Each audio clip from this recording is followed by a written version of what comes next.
Bismillahirrahmanirrahim. Assalamualaikum warahmatullahi wabarakatuh. Alhamdulillahirrabbilalamin. Wassalatu wassalamu asrofil anbiya'i wal mursalin Sayyidina wa maulana Muhammadin wa ala alihi wa ashabi ajma'in. Amma ba'd. Yang kami hormati, kami banggakan adik-adik siswa kelas 1 ataupun kelas 10 siswa SMA Negeri 1 Sleman.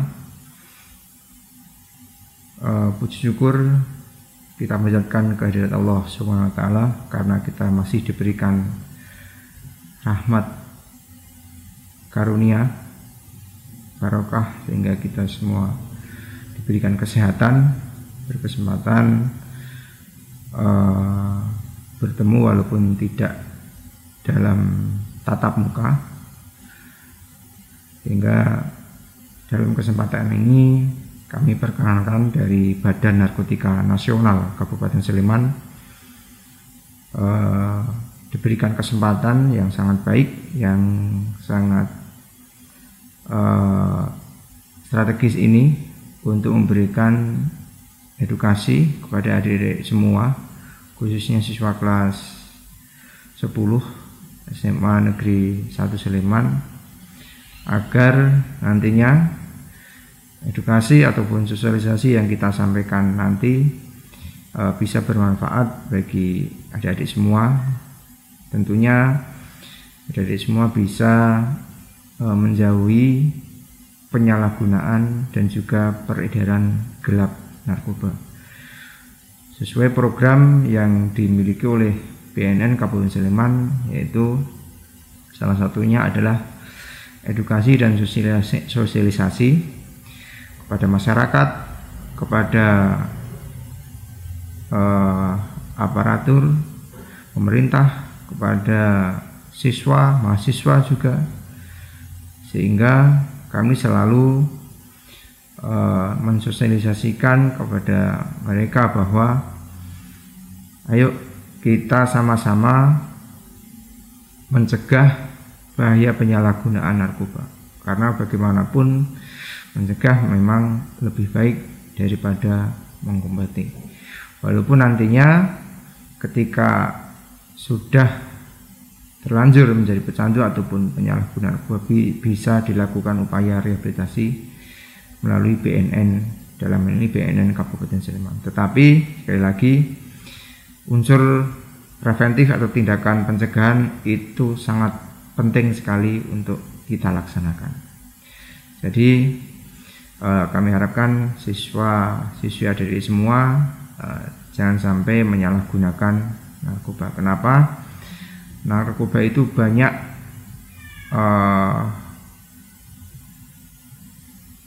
mudaratnya daripada keuntungannya. Nah, artinya narkoba itu ketika disalahgunakan itu akan merusak fisik, merusak mental, dan juga merusak tatanan sosial sendi kehidupan. Nah, artinya adik-adik sebagai siswa generasi bangsa, ketika menyalahgunakan narkoba, masa depan akan menjadi suram.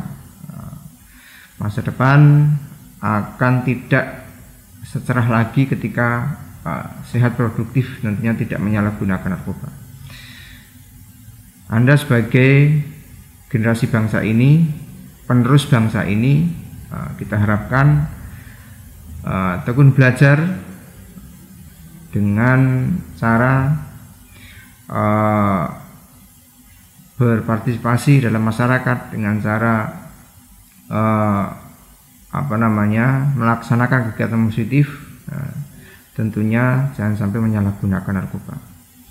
Dan juga Anda harus bisa memilih dan memilah teman yang baik. Tentunya teman yang baik akan menularkan kebaikan kepada kita, akan menularkan energi positif kepada kita. Karena bagaimanapun ketika kita berteman yang baik, maka yang soleh, yang solihah, maka kita insya Allah akan tertular soleh dan solehannya, seperti itu.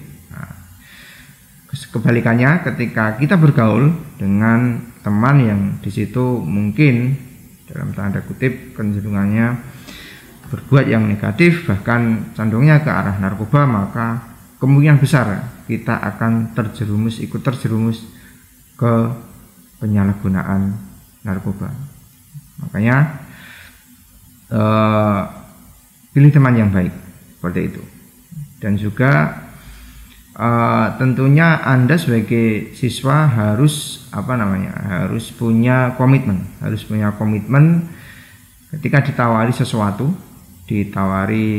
yang itu kita tidak tahu apa yang ditawari, dan apalagi yang menawari kita tidak kenal, maka Anda harus bisa menolaknya.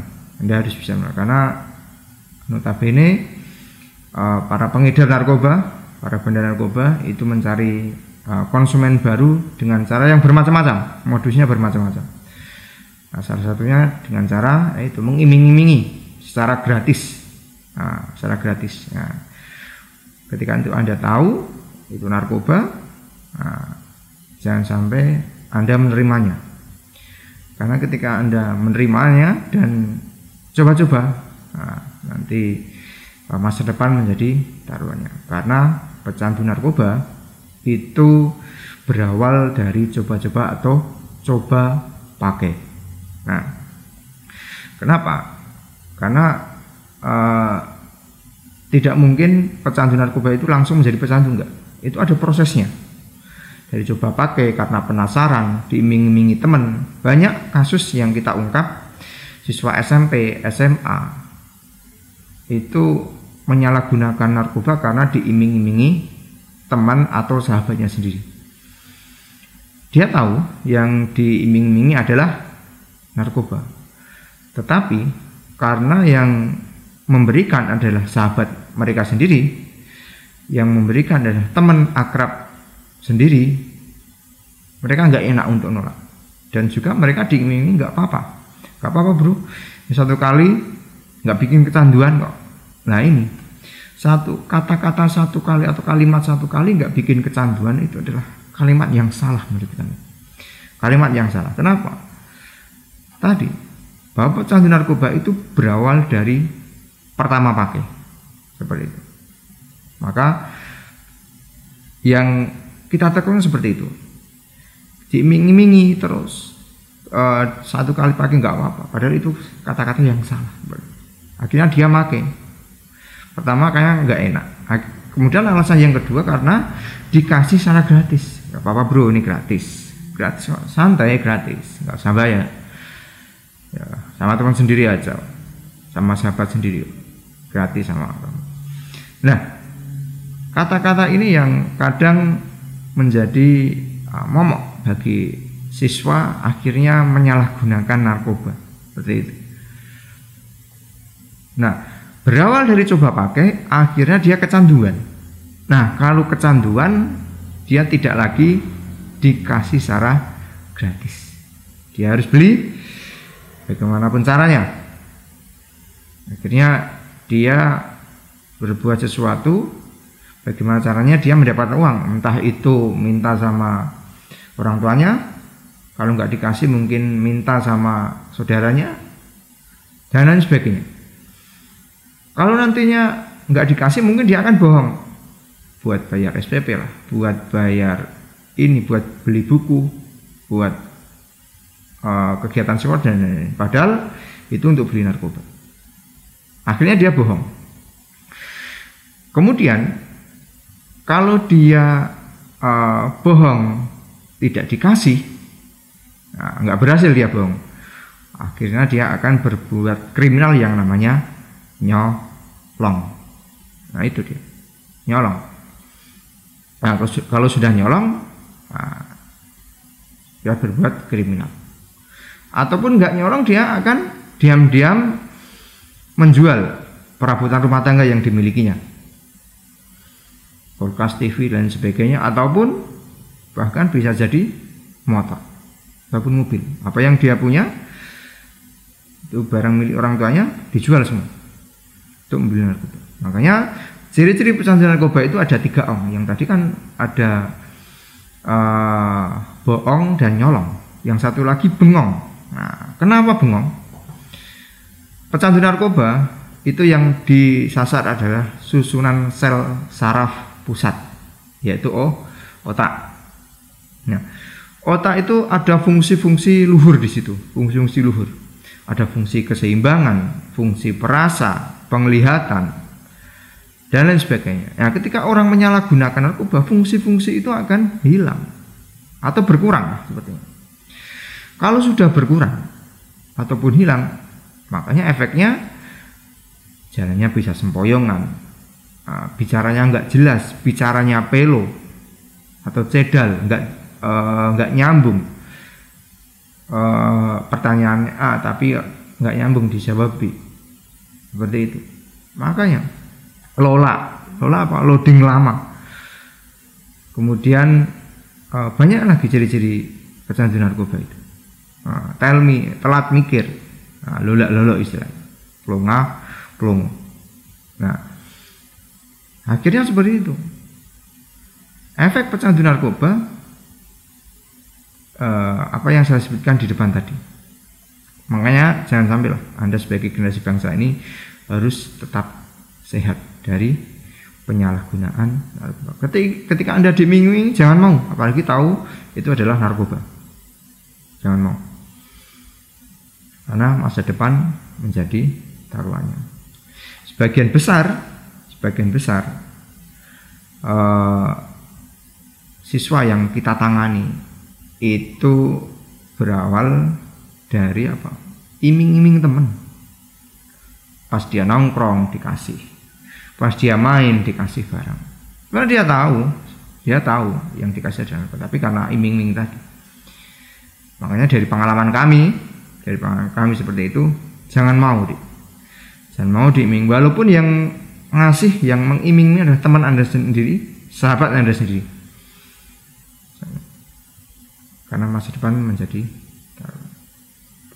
banyak siswa sekolahan yang lapor ke kami, Pak, ini siswa kita kedapatan pakai ini buktinya.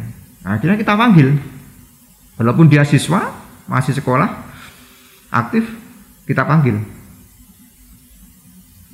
Kita assessment dulu.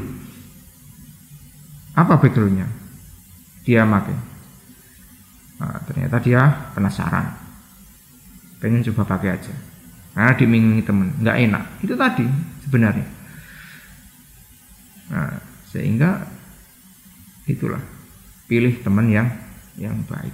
Insya Allah ketika Anda memilih teman yang baik, mempunyai kegiatan positif, nanti Anda akan tertular baiknya. Itu cerita singkat ya, pengalaman kita menangani siswa seorang pecandu narkoba. Bahkan ada yang melapor ke kami, sampai melapor kami 2 orang siswa ya SMA lah, SMA SMK. Ini sudah kecanduan zat yang namanya tembakau gorila. Nah, tembakau gorila sekarang menjadi apa? NPS, New Psychoactive Substance, narkotika jenis baru. Narkotika jenis baru ini salah satu golongan narkotika golongan pertama, jenis golongan pertama. Artinya narkotika golongan pertama itu tidak boleh digunakan untuk medis. Medis saja nggak boleh, apalagi disalahgunakan. Yang boleh digunakan untuk medis itu golongan 2 dan 3, golongan 2 ke bawah. Kalau golongan 1 nggak boleh. Nah, siswa ini datang ke kami sudah kecanduan narkoba yang namanya tembakau gorila. Nah, kita tanya, "Loh, kenapa, Dik? Kok sampai kecanduan?" Ini, Pak, kemarin atau dulu pas kita hadir di acara ulah teman kita, ditawari zat, Pak. Anda tahu yang ditawari narkoba? Tahu, Pak. Nah, kenapa kok Anda tetap nekat pakai? Karena nggak enak, katanya. Terus yang kedua, itu gratis, Pak. Nah, dari situ kami mengambil kesimpulan bahwa pengaruh teman sangat kuat sekali pengaruhnya, sangat kuat sekali. Bahkan sekarang bisa dikatakan omongan orang tua bisa jadi tidak digubris, tapi omongan teman akan digubris, akan ditindaklanjuti. Padahal omongan orang tua pasti baik, tapi ketika omongan teman dan itu belum tentu baik, nah digubris. Makanya pengaruh teman sangat luar biasa. Akhirnya 2 orang ini kita lakukan upaya rehabilitasi karena kasihan, karena sudah berefek pada fisiknya. Dia sering tremor itu getar, gregeli seperti ini. Kemudian sering berhalusinasi karena sifat dari narkoba jenis ini adalah salah satunya halusinogen jenisnya, dapat membuat otak berhalusinasi, seolah-olah melihat hal yang lain, seolah-olah melihat yang bukan sebenarnya, mengalami disorientasi jarak dan waktu, mengalami mispersepsi panca indera, seperti itu. Nah, karena mengalami hal semacam itu, maka mereka berinisiatif datang ke kantor BNK Sleman untuk dilakukan rehabilitasi. Kalau datang secara sukarela, oke, kita laksanakan upaya rehabilitasi. Mereka takut karena pada saat melapor posisi mereka mau ujian nasional. Mereka takut efek itu datang ketika mereka saat UNAS nih, saat ujian nasional. Seperti itu. Coba dibayangkan, saat ngerjain soal ujian nasional, mereka berhalusinasi. Wah, ini mengerjakan, mereka mungkin melayang-layang atau mulai saat mengerjakan ujian nasional, atau bahkan mereka nggak tahu ini soal apa, mereka nggak bisa mikir karena mereka sedang berhalusinasi atau tremor. Mereka akan kerepotan sendiri. Bayangan mereka seperti itu. Akhirnya mereka berinisiatif datang ke kantor kami untuk dilakukan upaya agar apa? Efek ini tidak timbul atau tidak muncul lagi. Efek tremor, halusinasi tadi tidak muncul lagi. Nah, ini sebenarnya sulit untuk diobati, untuk dipulihkan. Istilah kami, pecandu narkoba itu bisa dipulihkan, bukan disembuhkan. Kenapa?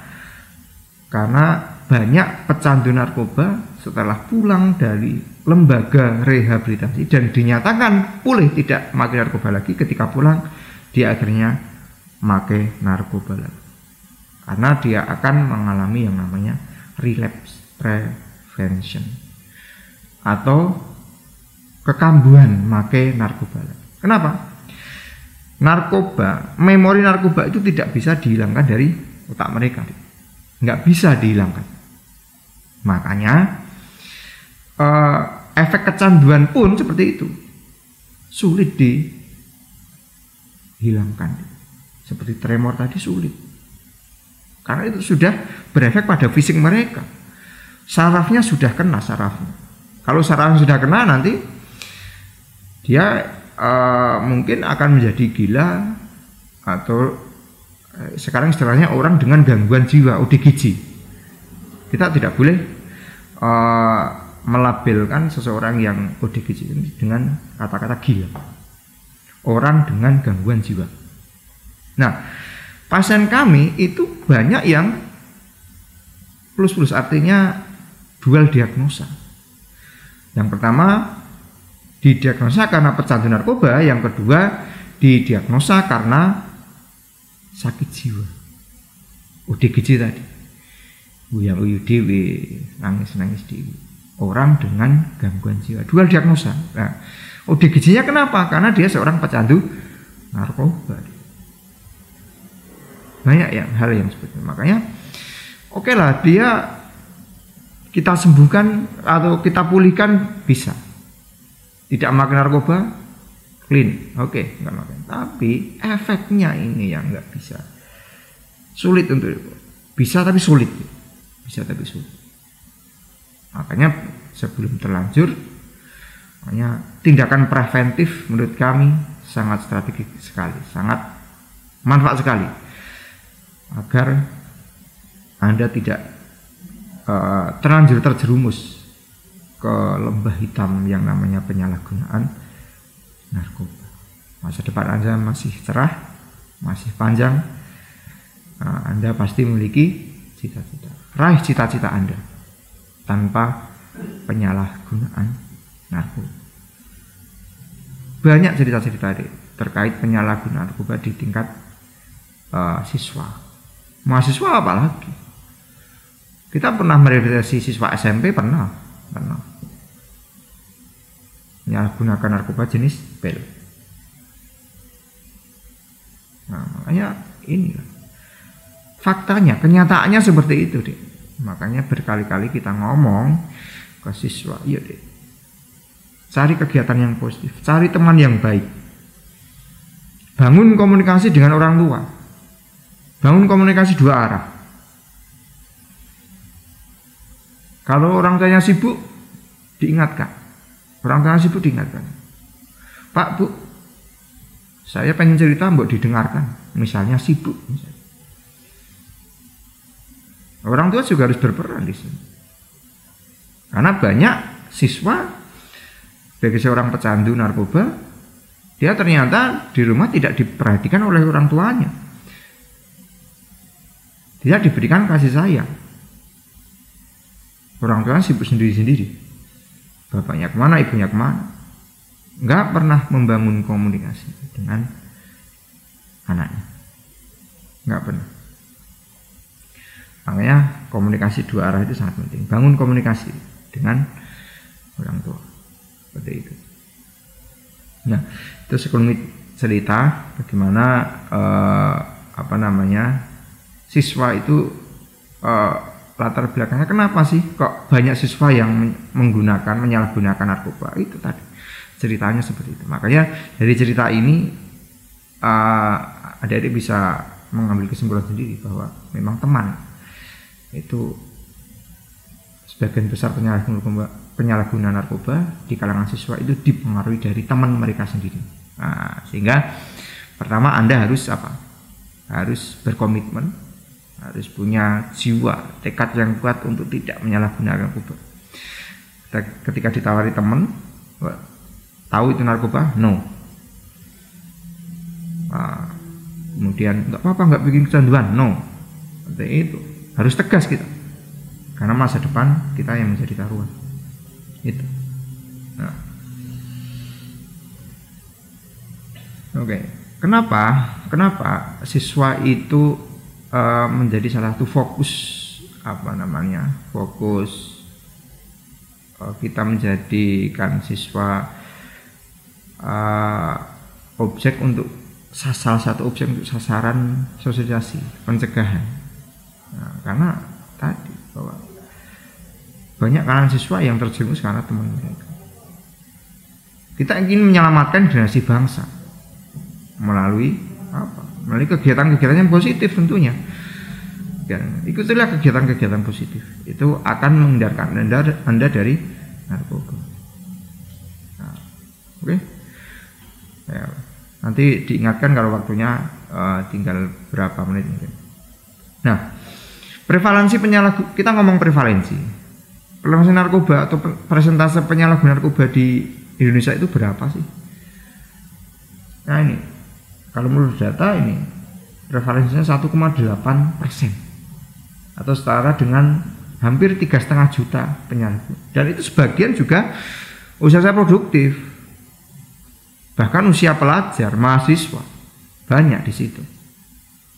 Makanya momen ini sangat baik sekali untuk kita laksanakan sosialisasi ke masyarakat, khususnya ke siswa. Ayo hidup sehat, ayo hidup produktif, tentunya tanpa menyalahgunakan narkoba. Karena untuk menurunkan angka prevalensi, paling tidak menekan angka prevalensi agar tidak naik lagi. Yang menyenangkan adalah siswa prevalensi di provinsi daerah istimewa Yogyakarta ini masuk 10 besar dunia, 10 besar nasional, bahkan 5 besar ini, 2,3%. Di bawah Sumatera Utara, kemudian Sumatera Selatan, DKI Jakarta, kemudian Sulawesi Tengah, DIY. Luar biasa. DIY kenapa? Banyak pendatang, banyak pelajar mahasiswa di situ, banyak pelajar mahasiswa, banyak pendatang. Nah ini kontrolnya kurang. Pasti mereka jauh dari pengawasan orang tua, pasti. Mereka punya duit nggak? Punya, pasti. Mereka sekolah di sini pasti punya duit. Nah ini yang disasar para bandar narkoba, para pengedar narkoba. Mereka yang punya duit yang disasar untuk pemasaran narkoba, istilahnya market. Nah sehingga salah satu sasaran yang disasar oleh para pengedar narkoba itu adalah siswa. Makanya apapun bentuknya, apalagi suruh beli ya, jangan sampai lah ada. Walaupun ditaruh secara gratis jangan mau, itu aja.